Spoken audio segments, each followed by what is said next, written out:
Assalamualaikum warahmatullahi wabarakatuh.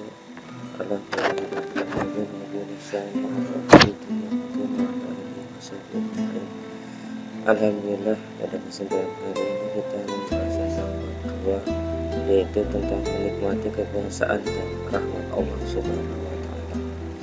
Dalam hari ini kita membahas tentang mata pelajaran Quran hadis ke-7, kompetensi dasar yang harus dimiliki pada kesempatan kali ini, yaitu menerima kekuasaan dan rahmat Allah dalam Quran surat As-Samus ayat 1-10.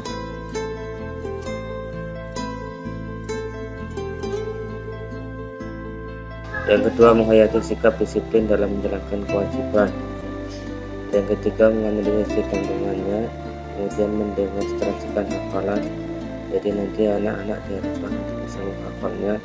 Kemudian yang selanjutnya, mengolah fenomena sosial dan alam sebagai bukti kekuasaan Allah,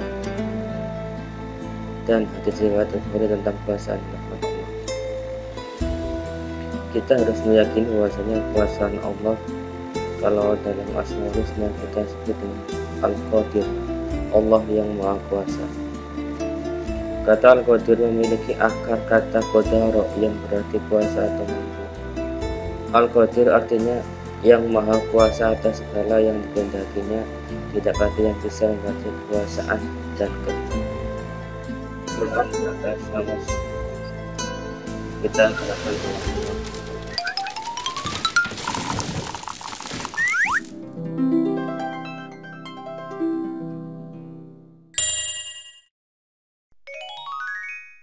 Surah Asy-Syams. Bismillahirrahmanirrahim. Dengan menyebut nama Allah yang Maha Pemurah lagi Maha Penyayang. Wasyamsi waduhaha. Demi matahari dan cahayanya di pagi hari. Wal qamari idza talaha. Dan bulan apabila mengiringinya. Wan nahari idza jallaha. Dan siang apabila menampakkannya. Wal laili idza yaghshaha. Dan malam apabila menutupinya. Was samaa'i wa ma banaha. Dan langit serta pembinaannya. Wal ardi wa ma tahaha. Dan bumi serta penghamparannya. Wa nafsin wa ma sawwaha. Dan jiwa serta penyempurnaannya, ciptaannya. Fa'alhamaha fujuraha wa taqwaha. Maka Allah mengilhamkan kepada jiwa itu jalan kefasikan dan ketakwaannya. Qad aflaha man zakkaha.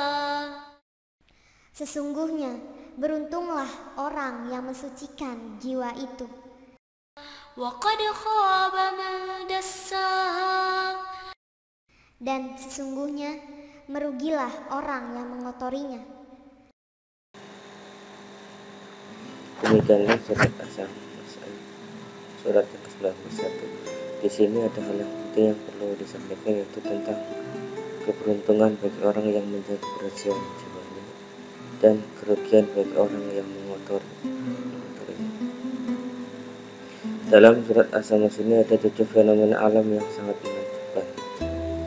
Yang pertama, ini cahaya yang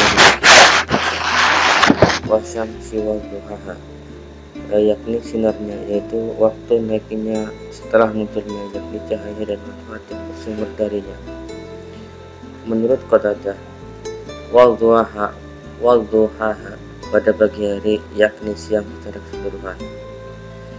Ibnu Jarir mengatakan bahwa yang benar adalah dengan mengatakan Allah bersumpah dengan matahari dan siangnya, karena sinar matahari yang paling nampak jelas adalah pada siang hari. Yang kedua, dan bulan apabila mengiringinya, yakni mengikutinya, yaitu ketika matahari tenggelam kemudian bulan muncul. Yang ketiga, dan siang apabila menampakannya, yakni siang apabila terang benderang. Yang keempat, dan malam apabila menutupinya, yaitu jika malam menutupi matahari, yaitu saat matahari terbenam sehingga seluruh ufuk menjadi gelap. Yang kelima, dan langit serta pembinaannya, yaitu langit dan pembangunannya, peninggiannya dengan demikian hebat yang amat sempurna dan indah. Yang keenam, dan bumi serta penghamparannya, yakni Allah Subhanahu wa Ta'ala membentangkan dan meluaskannya sehingga memungkinkan seluruh makhluk untuk memanfaatkan bumi dengan berbagai seginya. Yang ketujuh, dan jiwa serta penyempurnaannya atau ciptaannya, yakni penciptaan yang sempurna lagi tegak atas fitrah yang lurus. Kemudian dalam as-samas ini juga ada sumpah Allah.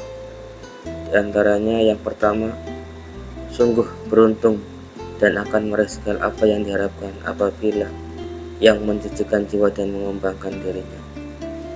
Disebutkan qad aflaha man zakah. Zakah adalah bertambahnya kebaikan, sehingga yang dimaksud dengan ayat tersebut adalah siapa saja yang berusaha mencucikan, memperbaiki dan mengisi jiwa dengan berbagai amal ketaatan, kebaikan, serta menjauhi segala keburukan, maka pastilah dia menjadi orang yang beruntung. Yang kedua, sungguh merugi siapa yang memendamnya, yakni menyembunyikan kesucian jiwanya.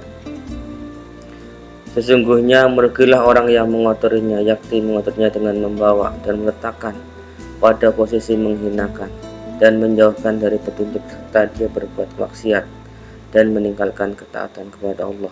Waqad khaba man dasa. Sesungguhnya merugilah orang yang mengotorinya, yaitu orang yang senantiasa berbuat dosa atau menutupi dirinya dengan berbuat maksiat, sehingga bisa menjadikan menutup jiwanya yang mulia dengan melakukan berbagai macam dosa, menguburnya dengan berbagai macam hal yang rendah dan hina.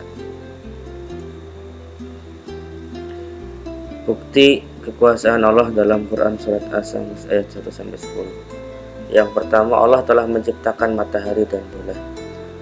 Tentu kita tahu bahwasanya matahari dan bulan berputar, terbit pagi hari dan tenggelam di sore hari. Itu semua pasti ada yang mengatur. Kalau tidak ada yang mengatur, tentu tidak akan bisa berputar, terbit tepat waktu dan tenggelam pada sore hari. Hal itu adalah salah satu bukti Allah telah menciptakan matahari dan bulan sebagai hikmah bagi manusia dan sebagai berbagai macam pelajaran bagi manusia. Yang kedua, Allah juga menciptakan siang dan malam. Ketika siang kita bisa bekerja, belajar, beraktivitas, dan pada malam hari kita bisa istirahat. Itu salah satu bukti bahwasanya Allah juga menciptakan siang dan malam itu memiliki banyak manfaat. Yang ketiga, Allah yang telah menciptakan langit beserta planet-planet lainnya yang senantiasa tunduk dan patuh pada aturannya.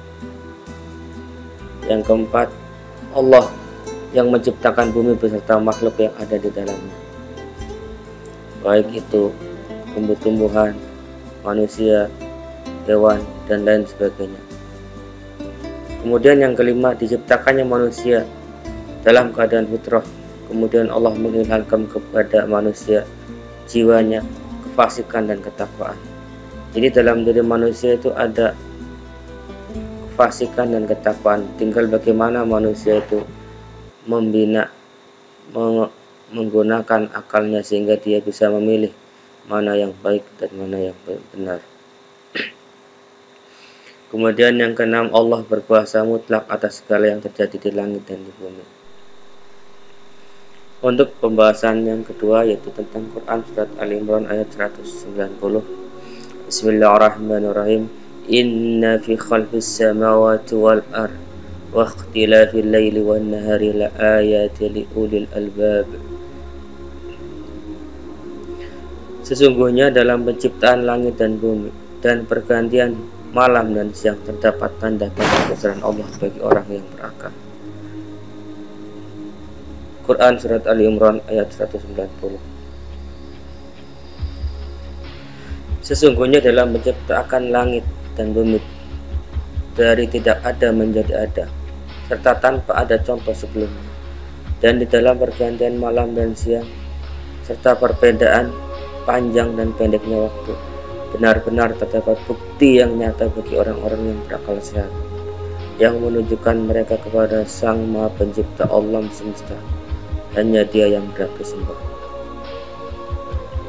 Buya Hamka dalam tafsir Al-Azhar menjelaskan melalui Quran Surat Ali Imran ayat 190, Allah mengarahkan hambanya untuk merenungkan alam, langit dan bumi. Dia mengarahkan agar hambanya mempergunakan pikirannya dan memperhatikan pergantian antara siang dan malam. Semuanya itu penuh dengan tanda-tanda kebesaran Allah.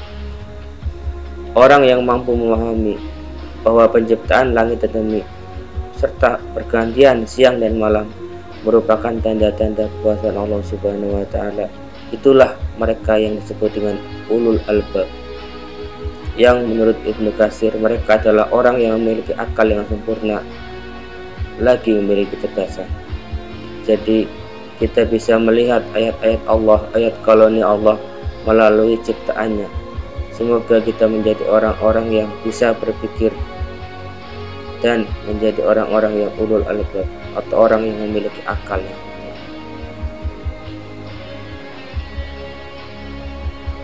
Pembahasan selanjutnya yaitu tentang hadis yang berkaitan tentang kekuasaan dan rahmat Allah. Bismillahirrahmanirrahim. An Abi Hurairah an Nabi sallallahu alaihi wasallam qul inna Allaha lamma qadal haqqa kataba 'indahu fawqa 'arsyihi inna rahmati tahlibu ghadabi. Rawahu Bukhari. Dari sahabat Abu Hurairah radhiyallahu anhu, Rasulullah sallallahu alaihi wasallam bersabda, tatkala Allah menciptakan para makhluk, Dia menulis dalam kitabnya, yang kitab itu terletak di sisinya di atas arsy, sesungguhnya rahmatku lebih mengalahkan kemurkaanku. Hadis riwayat Bukhari. Jadi hadis ini menerangkan tentang bagaimana Allah mendahulukan rahmatnya dibandingkan kemurkaannya. Kemudian bagaimana cara kita meraih rahmat Allah? Ada beberapa hal yang perlu kita ketahui. Yang pertama, cara meraih rahmat Allah adalah dengan taat kepada Allah dan Rasulnya. Apabila kita ingin mendapatkan rahmat Allah, kita harus taat menjalankan perintahnya dan menjauhi larangannya. Karena orang yang taat kepada Allah itu akan dimudahkan oleh Allah untuk mencapai surga.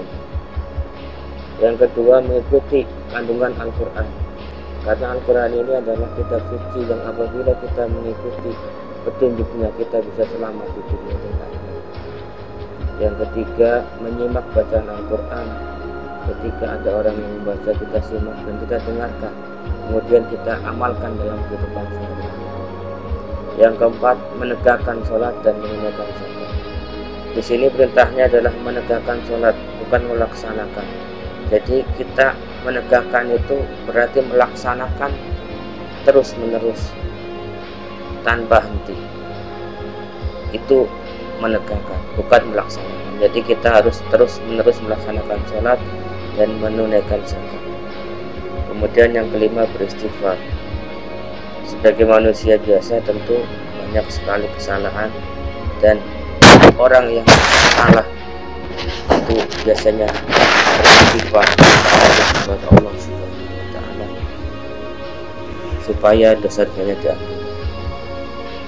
Kemudian yang keenam, mendampingkan orang yang sedang berpikir. Itu diantara kiat-kiat supaya kita mendapatkan rahmat Allah, sehingga kita mendapatkan kasih sayang dari Allah Subhanahu wa Ta'ala.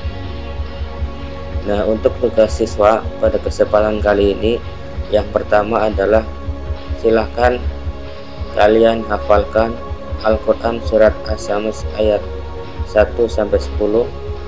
Kemudian yang kedua, hafalkan Quran surat Ali Imran ayat 190.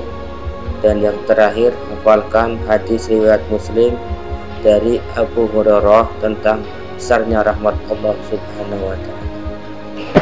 Demikianlah pelajaran pada kesempatan kali ini, mudah-mudahan bisa memberikan manfaat bagi kita semua. Dan apabila ada kesalahan, saya mohon ampun ya sebesar-besarnya. Saya akhiri, wallahu muwaffiq wal wala wa muwaffiq. Wassalamualaikum warahmatullahi wabarakatuh.